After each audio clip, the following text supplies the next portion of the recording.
여러분 안녕하십니까? 코로나19 KBS 통합뉴스룸 5시 뉴스입니다. 오늘도 코로나19 신규 확진자가 300명 가까이 늘었습니다. 서울에서만 신규 확진자가 151명, 1일 기준으로 가장 많이 나왔습니다. 서울시가 광화문 집회에 참석한 서울 시민에 대해 검사 이행 명령을 내린 가운데 서울시 신청사에서 확진자가 나와 전층이 폐쇄됐습니다. 오대성 기자입니다. 서울의 코로나19 신규 확진자는 하루 새 151명이 늘어 모두 2,360명이 됐습니다. 15일 확진자 146명을 넘어서 서울 1일 신규 확진자로는 최고치를 기록했습니다.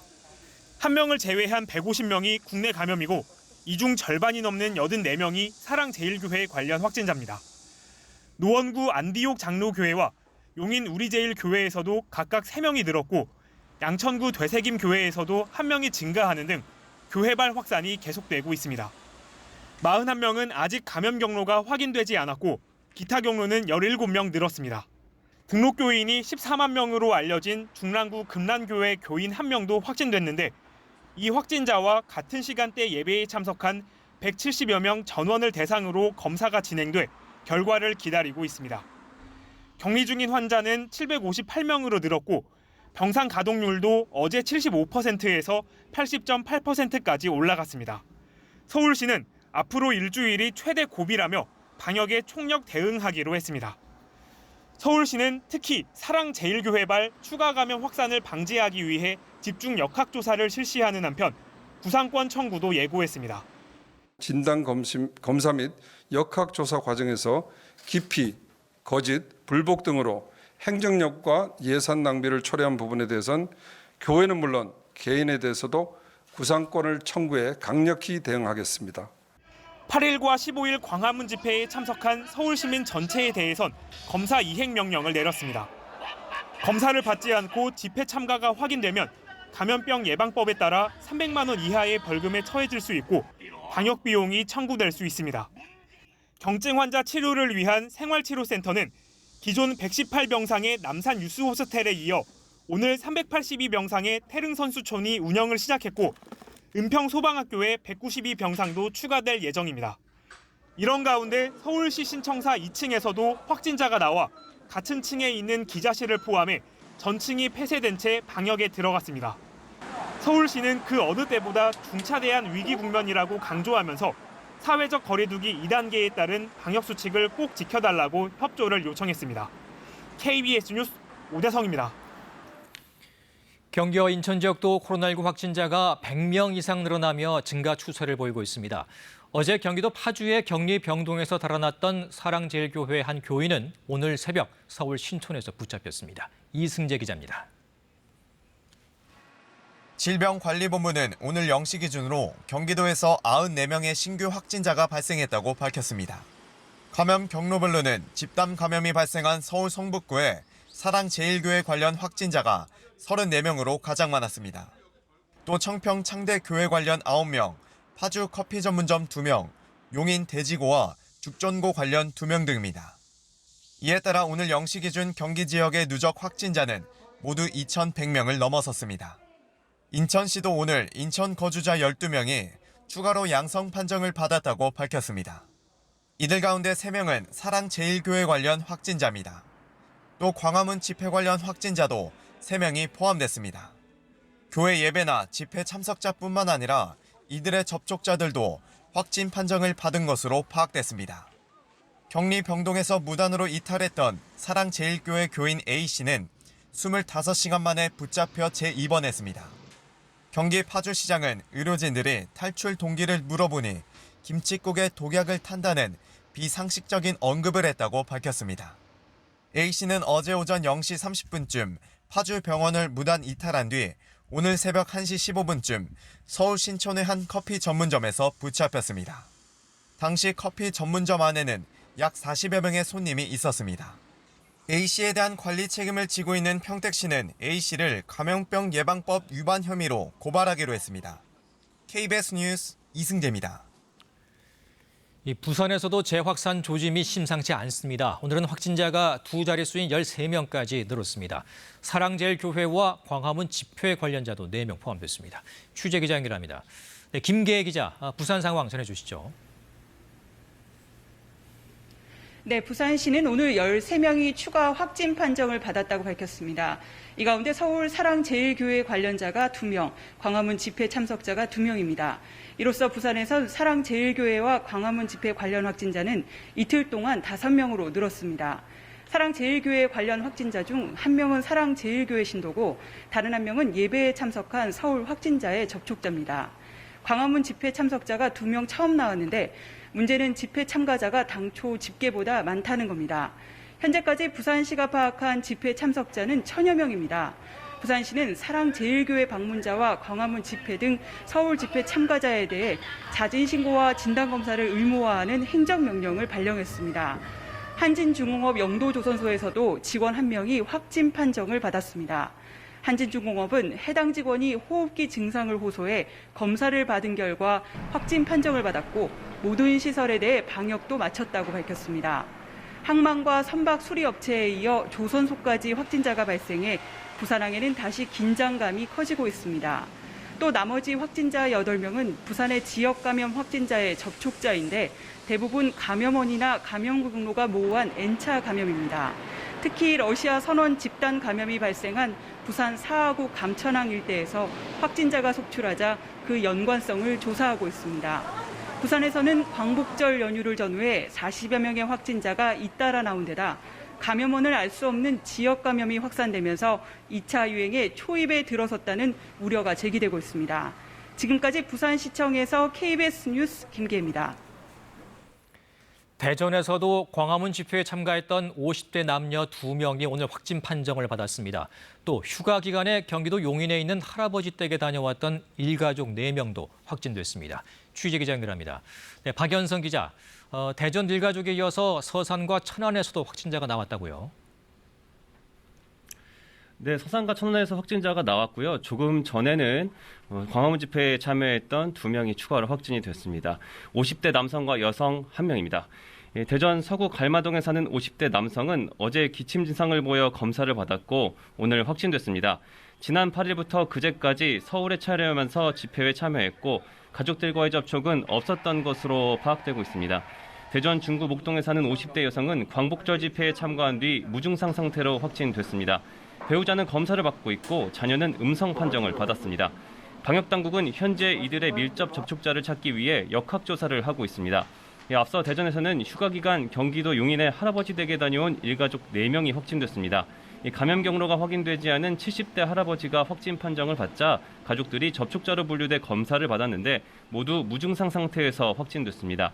초등학생과 중학생 자녀들은 지난 12일부터 학교와 학원에는 가지 않은 것으로 파악됐습니다. 천안과 서산에서도 50대와 20대 남성이 확진됐는데요. 1차 역학조사에서 2 확진자 모두 서울 사랑제일교회나 광화문 집회와는 연관성이 없는 걸로 파악되고 있습니다. 방역당국은 천안의 50대 남성이 접촉한 5명에 대해 진단검사를 하고 감염 경로 파악을 위해 추가 역학조사를 진행하고 있습니다. 지난 주말 이후 서울 사랑제일교회와 관련된 대전과 충남 지역 확진자는 현재까지 모두 14명입니다. 충청남도는 사랑제일교회 신도 58명 가운데 현재 3명이 검사를 거부하고 있고 1명이 연락이 닿지 않아 경찰과 소재 파악 중이라고 밝혔습니다. 지금까지 대전시청에서 KBS 뉴스 박연선입니다. 경북에서도 서울 사랑제일교회와 광화문 집회 관련 추가 확진자가 나왔습니다. 대구시와 경상북도는 교회와 집회 참석자에 대해 진단검사 행정명령을 발동하며 확진자 파악에 속도를 내고 있는데요. 취재기자 연결합니다. 네, 윤희정 기자, 추가 확진자가 얼마나 나왔습니까? 네, 경북에서도 오늘 0시 기준으로 3명이 추가 확진 판정을 받았습니다. 모두 서울 사랑제일교회와 광화문 집회와 관련된 확진자들인데요. 서울 사랑제일교회에 방문한 40살 청도 거주 여성과 광화문 집회에 참석한 60대 고령군민과 청도 군민입니다. 질병관리본부 공식 발표에는 를 다녀온 50대 포항시민 1명과 역시 50대 예천군민 1명이 오늘 확진 판정을 받았다고 해당 자치단체들이 밝혔습니다. 이에 따라 사랑제일교회와 광화문 집회 관련 경북 지역 확진자는 어제 4명에서 9명으로 늘었습니다. 대구에서는 오늘 추가 확진자가 나오지 않았습니다. 서울 사랑제일교회 참석자는 대구 33명, 경북 77명으로 파악됐는데요. 이 가운데 대구에서는 어제까지 확인된 확진자 2명, 경북은 확진자 7명과 검사를 거부한 2명을 제외하고는 모두 음성 판정을 받았습니다. 문제는 광화문 집회 참가자로 참가 인원이 정확하게 파악되지 않고 있습니다. 대구에서는 49대, 경기도에서는 47대의 전세버스에 30~40명이 나와 약 3천여 명이 상경한 것으로 알려지고 있는데 버스 인솔자들이 대부분 교회 나 특정 정당 등 집회 주최 측 관련자여서 버스 탑승자 명단을 공개하지 않습니다. 네, 현장 사정으로 연결이 다소 고르지 못했던 점 시청자분들의 양해 부탁드립니다. 다음 소식입니다. 정부가 앞으로 역학조사를 방해하는 행위에 대해 엄정하게 법적 책임을 물을 방침입니다. 현재 서울시 병상 가동률이 80%에 이르러 추가 병상을 확보하기 위한 논의에 들어갔습니다. 송금한 기자입니다. 하루 세 자릿수 확진자 발생이 5일째 이어지고 있습니다. 최근 일주일 동안 확진자의 절반 이상은 50대 이상이고 70대 이상 노년층도 100명이 넘습니다. 특히 사랑제일교회 확진자 가운데 40%가 60대 이상으로 나타났습니다. 나이가 많을수록 더 치명적일 수 있는 코로나19의 특성상 중증 환자들을 치료할 병상 확보가 시급해 경증 환자들은 생활치료센터에서 치료받게 됩니다. 또 정부는 방역당국의 진단검사와 역학조사를 방해하는 행위에 대해 강하게 경고했습니다. 명백하게 감염의 책임이 있다라고 인정되는 경우에 있어서는 저희들 손해배상 등 여러 가지 방법을 통해서 최대한 적절하고 엄정한 조치들을 정확한 명단을 제출하지 않은 사랑제일교회에 대해서는 검찰, 경찰과 공조해 강제 행정조사 등 법적 수단을 통해 정확한 명단을 확보하라고 서울시에 요청했습니다. 교육부도 오늘 전국 시도교육감 영상회의를 열고 학교 밀집도를 3분의 2 수준으로 줄이는 것으로 합의했습니다. 최근 8일 동안 전국의 학생 83명, 교직원 13명이 확진됐고 이 중 80%가 서울과 경기에서 발생했습니다. 거리두기 2단계에 따라 수도권 지역 300명 이상 대형학원, PC방 등은 집합이 금지됩니다. 또 정부는 현재 확산세가 심각하지만 아직 거리두기 3단계 요건에는 해당하지 않는다고 설명했습니다. 지금은 3단계로 격상해야 하는 상황이 발생하지 않도록 확산세를 저지하는 것이 급선무입니다. 10명 이상 모임이 금지되고 중위험 시설까지 운영이 중단되는 3단계로 격상될 경우 경제적 충격이 큰 만큼 현재 고비를 잘 넘기도록 협조를 부탁했습니다. KBS 뉴스 송금환입니다. 하객이 50명 이상 모이는 결혼식이 금지되면서 예비부가 예식장에 지나친 위약금을 물지 않도록 공정거래위원회가 업계와 협의에 나섰습니다. 공정위는 고객이 원하면 위약금 없이 결혼식을 연기하거나 최소 보증 인원을 조정할 수 있게 해달라고 예식업 중앙회에 요청했다고 밝혔습니다. 이는 오늘부터 오는 30일까지 수도권에서 하객이 50명 이상 모이는 결혼식은 열 수 없게 된 데 따른 조치입니다. 공정위 관계자는 이러한 요청은 법적 근거는 없고 협조를 구하는 것이라며 수용하는 것은 업체의 판단이라고 덧붙였습니다.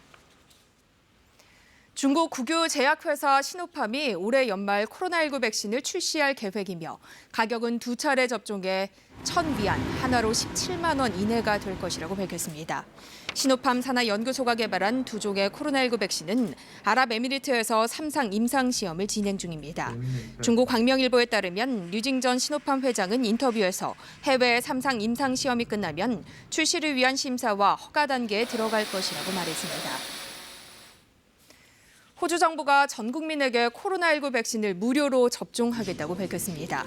스콧 모리슨 호주 총리는 현지 시간 18일 다국적 제약사인 아스트라제네카와 백신 공급 협약을 체결했다면서 백신의 효능이 검증되면 즉시 자체 설비로 생산해 2,500만 국민에게 무료로 제공하겠다고 밝혔습니다. 호주 정부와 해당 제약사는 이날 백신 공급 의향서에 서명했고 전 국민에게 백신을 공급하는 비용 등은 아직 확정되지 않았습니다. 모리슨 총리는 이와 함께 코로나19 백신 접종을 전 국민에게 의무화하겠다고도 밝혔습니다. 국내 연구진이 각국의 코로나19 확진자 수와 우리나라로 들어오는 항공편 수 등을 입력해 해외 유입 확진자 수를 예측할 수 있는 인공지능 기술을 개발했습니다. 방역 자원 배치 등 관련 방역 정책 수립에 도움이 될 것으로 기대됩니다. 조영호 기자입니다. 해외 각국의 확진자 수와 우리나라로 들어오는 일일 항공편 수 등 관련 빅데이터를 입력하자 코로나19 해외 유입 확진자 수의 예측값이 그래프로 나옵니다. 카이스트 연구팀이 인공지능 AI를 활용해 개발한 해외 유입 확진자 예측 프로그램인 하이 코비드넷입니다. 이 프로그램을 활용해 지난 3월 22일부터 5월 5월까지의 학습된 빅데이터를 바탕으로 이후 5월 6일부터 2주 동안 해외 유입 확진자 수를 예측한 결과 실제 확진자 수와의 오차 범위가 평균 2~3명 정도에 불과했습니다. 얼마만큼 위험한 나라에서 얼마만큼의 사람들이 들어오는지를 그 AI 모델을 통해서 예측해서 해외 유입 확진자 수가 얼마만큼 될지를 향후 2주간 예측하게 됩니다. 8월 18일 기준 중앙재난안전대책본부가 집계한 국내 코로나19 누적 확진자 수는 15,761명. 이 가운데 해외 유입 확진자 수는 2,662명으로 16.9%를 차지합니다.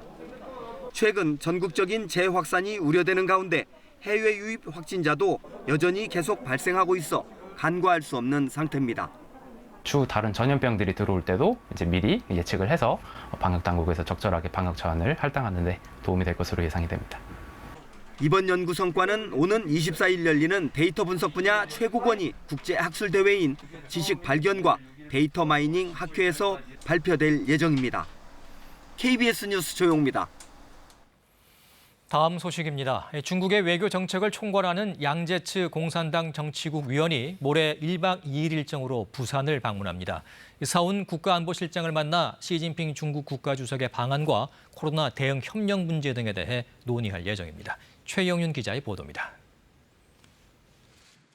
청와대는 서훈 국가안보실장 초청으로 양제츠 중국 공산당 정치국 위원이 모레부터 이틀간 부산을 방문한다고 밝혔습니다. 중국의 외교 정책을 총괄하는 양제츠 위원이 한국을 방문하는 것은 2018년 7월 이후 2년 1개월 만입니다. 코로나 사태 확산 이후 중국 당국의 고위 인사 방한은 이번이 처음입니다. 서훈 실장은 방한 이틀째인 22일 오전 회담과 오찬 협의 등 2차례 양 위원을 만날 예정입니다. 한중 코로나19 대응 협력, 고위급 교류 등 양자 관계, 한반도 및 국제 정세 등 상호 관심사에 대해 의견을 교환할 예정입니다. 회담에서는 시진핑 중국 국가주석의 방한 문제가 주요 의제로 다뤄질 예정입니다. 시 주석 방한 시기와 기간, 장소와 정상회담 의제 등이 논의될 것으로 보입니다. 청와대 핵심 관계자는 매년 연말에 열리는 한중일 3국 정상회의 개최 문제와 코로나 사태 완화에 따른 고위급 교류 방안을 협의할 것이라고 밝혔습니다. 또 서훈 실장 취임 후 첫 만남인 만큼 편안한 분위기에서 허심탄회하고 심도 있게 의견 교환이 가능할 것이라고 말했습니다.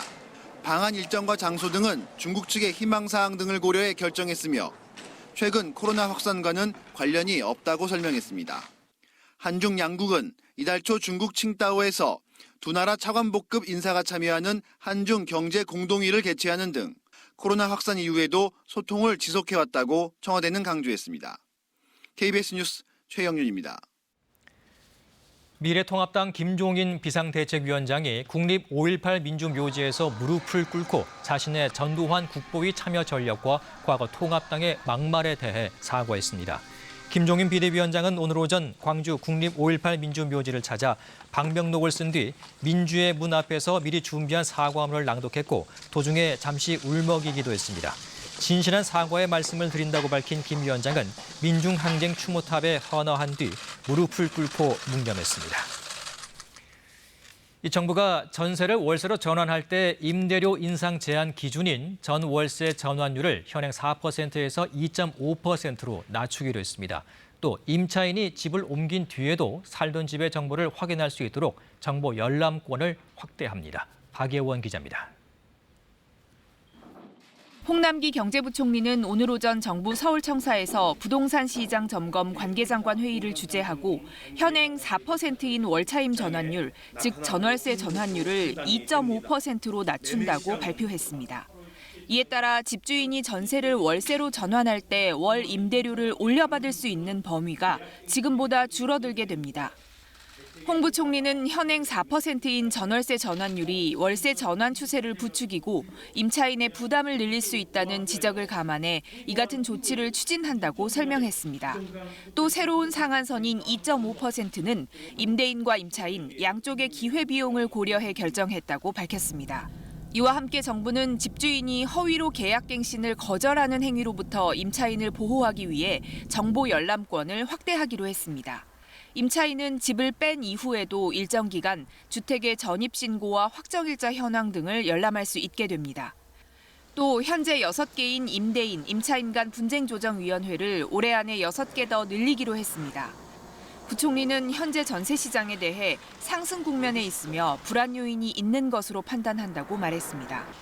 감정원이 집계한 서울 전세 가격 지수는 6월 101.0에서 7월 101.6으로 올랐고 최근 서울 전세가 변동률도 6월 마지막 주 0.1%에서 8월 둘째 주 0.14%로 상승세입니다. 부총리는 임대차 3법 시행으로 많은 분이 혜택을 받을 수 있다고 전제하면서도 새로운 집을 구하시는 분들께 최근 전세 가격 상승이 부담 요인이 될 수 있다는 점에 대해 송구스럽게 생각한다고 말했습니다. 다만 현행 전세 통계가 확정일자를 받지 않고 계약을 갱신하는 경우를 반영하지 않아 임대차 3법으로 인한 전세가 안정 효과를 확인할 수 없다면서 전세시장 통계조사를 보완하는 방안을 검토하겠다고 밝혔습니다. KBS 뉴스 박예원입니다. 오늘 김대지 국세청장 후보자에 대한 국회 기획재정위원회 인사청문회에서 김 후보자의 부동산 의혹을 두고 여야 공방이 이어졌습니다. 야당은 청약 가점 등 부동산 투자와 자녀 교육을 목적으로 위장 전입을 했다며 집중적으로 추궁했고 여당은 의혹이 충분히 소명됐다며 엄호하고 나섰습니다. 김 후보자는 제기된 의혹 중 위장 전입에 대해서는 딸의 학교 적응 문제를 위해 한 차례 위장 전입을 한 것이 맞다며 당시의 생각이 좀 짧았고 송구스럽게 생각한다고 말했습니다. 춘천에선 오늘 의암호 선박 침몰 사고에 남은 실종자 2명을 찾기 위해 대대적인 수색 작업이 벌어졌습니다. 의암댐의 수문을 모두 닫고 수중 수색까지 시도했습니다. 이청초 기자입니다. 의암댐 수문 14개가 모두 닫혔습니다. 초당 300톤씩 흘려보내던 발전방류도 정오가 되자 멈췄습니다. 물의 흐름이 눈에 띄게 줄어듭니다. 의암댐 바로 아래입니다. 수문이 닫힌 지 12시간, 발전방류까지 멈춘 지 20분이 채 지나지 않았는데 보이는 것처럼 강 아래 바닥 모습이 점점 드러나고 있습니다. 이달 6일 춘천 의암호 선박사고 이후 수색당국이 처음으로 수중 수색에 나섰습니다. 이를 위해 춘천댐과 의암댐 발전방류까지 일시 중단한 겁니다. 북한강 유역 수위를 가늠할 강촌교 수위도 낮아졌습니다. 사고 당일 강촌교 수위는 9m가 넘었는데 수문이 닫히고 물이 빠지면서 현재 30cm 안팎입니다. 소방과 경찰 3,500여 명은 구조용 보트 등을 이용해 의암교부터 경강대교 15.8km 구간을 샅샅이 수색하고 있습니다. 잠수부 투입까지 고려했지만 흙탕물로 시야가 확보되지 않아 여의치 않은 상황입니다. 실종자 추가 발견 소식도 아직 들려오지 않고 있습니다. 사고수습대책본부는 한 차례 더 의암댐 발전방류를 중단하고 대대적인 실종자 수색에 나설 계획입니다. KBS 뉴스 이청초입니다. 지난달 서울의 다세대 연립주택 거래량이 12년 만에 최대를 기록했습니다. 아파트 규제가 계속되면서 눈을 돌린 실수요자에 재개발을 기대하는 투자 수요까지 몰린 것으로 보입니다. 이지윤 기자입니다. 재개발이 다시 추진되고 있는 서울의 한 주택가입니다. 최근 들어 빌라 매매 문의가 크게 늘었다고 합니다. 재개발 기대 때문에 오시는 거예요. 아마 평상시보다 한 20% 정도는 더 됐을 거예요. 빌라 단지를 수배하게 되는 거예요, 사람들이요. 근처 연립주택 호가도 오르고 있습니다. 17평이 7억 5천에 내놓고 가셨으니까 방두개 화장실 한 개인데 7억 5천이면 진짜 우리가 생각했을 때는 말없이 비싸죠. 월 수입이라면 한 5천 올랐을까요? 지난달 서울의 다세대 연립주택 매매 건수는 7천 건을 넘었습니다. 2008년 이후 가장 많습니다. 아파트에 대한 규제가 계속되면서 눈을 돌리는 실수요자들이 있는 데다 일부 풍선 효과도 영향을 미친 것으로 보입니다. 아파트와 달리 전세자금 대출 제한 규제가 적용되지 않아 전세를 끼고 집을 사는 갭 투자가 여전히 가능하고 등록임대 세제 혜택도 유지되기 때문입니다. 지난달 서울 연립주택의 매매 중간 가격은 전달보다 소폭 오른 2억 3천여만 원, 2012년 이후 가장 높은 수준입니다. 하지만 투자 목적의 매매는 신중해야 한다는 지적도 나옵니다. 내년부터는 다주택자에 대한 양도소득세 중과나 또는 종부세에 대한 과세 부담이 커져서 투기적인 가수율이나 단기 시세 차익 수요가 시장에서 버티기는 쉽지는 않다고 보여집니다. 서울시가 하반기 안으로 공공재개발 후보지를 선정하겠다고 밝힌 가운데 재개발 지역을 중심으로 다세대와 연립주택 거래는 당분간 늘 것으로 보입니다. KBS 뉴스 이지윤입니다. 이어서 오늘의 주식 시황을 KB증권에서 전해드립니다. KB증권입니다. 전일 2% 넘게 급락했던 코스피 지수가 반발 매수세에 힘입어 소폭 반등에 성공했습니다. 코스닥 역시 외국인과 기관의 동반 매수세가 유입되며 2% 넘게 올랐습니다. 오늘 코스피는 12.3포인트 상승한 2360.54에 코스닥은 18.52포인트 오른 818.74에 마감됐습니다. 전일 미국 증시는 미중 갈등과 추가 경기 부양책 협상의 교착에도 경제 지표가 양호한 모습을 보이면서 혼조세로 장을 마쳤습니다. 이런 가운데 코스피는 개인의 매수세가 유입되며 사흘 만에 반등에 성공했습니다. 양재치 중국 공산당 외교 담당 정치국원이 방한 예정인 가운데 화장품주가 동반 강세를 보였고 삼성화재는 2분기 호실적에 힘입어 4% 넘게 올랐습니다. 또 CJ E&M은 3분기 실적 개선 전망에 하루 만에 상승 반전했습니다. 반면 SK하이닉스는 미국의 화웨이 추가 제재에 따른 제품 판매 차질 우려가 제기되며 4% 가까이 급락했습니다. 오늘 원달러 환율은 2원 50전 내린 1181원 20전에 거래를 마쳤습니다. 지금까지 KB증권이었습니다. 입추가 지난 지 오랜데 절기와 상관없이 폭염의 기세는 강합니다. 오늘 포항과 경주에서는 낮 기온이 36.9도까지 오르면서 올해 최고 기온을 경신했고요. 서울도 31.4도까지 올랐는데요. 전국에 폭염특보가 계속되는 가운데 내일 낮 기온도 매우 높게 오르겠습니다. 다만 동풍의 영향으로 동해안 지역에서는 폭염이 주춤할 것으로 전망됩니다. 현재 전국적으로 맑은 날씨가 계속되고 있습니다. 내일 새벽부터 아침 사이에는 서해안과 남해안, 경기 동부와 강원 영서, 남부 내륙에 안개가 짙게 끼면서 가시거리가 짧아지겠습니다. 교통안전에 유의하셔야겠습니다. 이후에는 전국이 대체로 맑겠지만 강원 영동 중북부에는 낮부터 비가 조금 내리겠습니다. 밤사이 기온이 25도를 웃돌면서 날이 덥겠습니다. 낮에는 기온이 30도를 훌쩍 넘기겠는데요. 서울 34도, 대구 37도까지 오르겠습니다. 바다의 물결은 전 해상에서 잔잔하게 일겠습니다. 모레는 강원 북부, 경기 북부에 비가 내리겠습니다. 기상정보였습니다. 코로나19 통합 뉴스룸은 7시 뉴스에서 이어집니다.